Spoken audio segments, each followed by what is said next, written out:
The impact of the crisis on banking reputations has been negative, and so we've lost trust, and I think that's really related to behaviour over the last 15 to 20 years.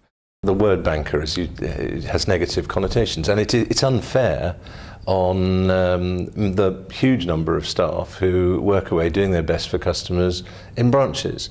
And I rather suspect that the people in branches, it's the same in politics. People hate politicians, but they always say their local MP is a wonderful fellow or wonderful lady. I think banks are a bit wary with engaging with the media as a whole.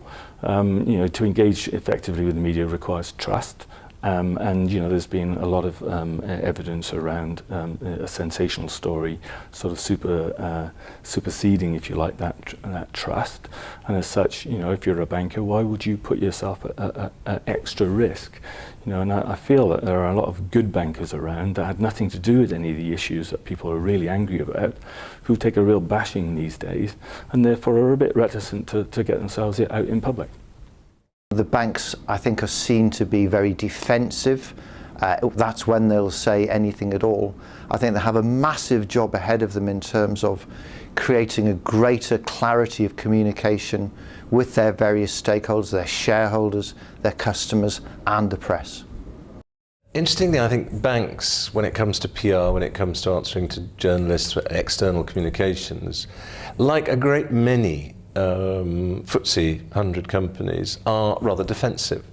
The tendency is to say, where's the trap, where's the pitfall? I've got this journalist ringing up who has got a carefully constructed bear trap that I'm meant to walk in. Therefore, they tend to reply by saying no comment, or that's previously been stated, and be very defensive. I think all the banks now are engaged much more in the public debate than was the case 2 or 3 years ago.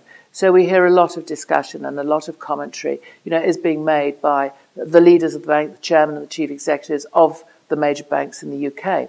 And that's good. I think the days of saying nothing for banks are over. Saying nothing now is actually making a powerful statement to people, and it's not a good one. It's usually more helpful to be open, say where the problems are, and say what you're doing about it.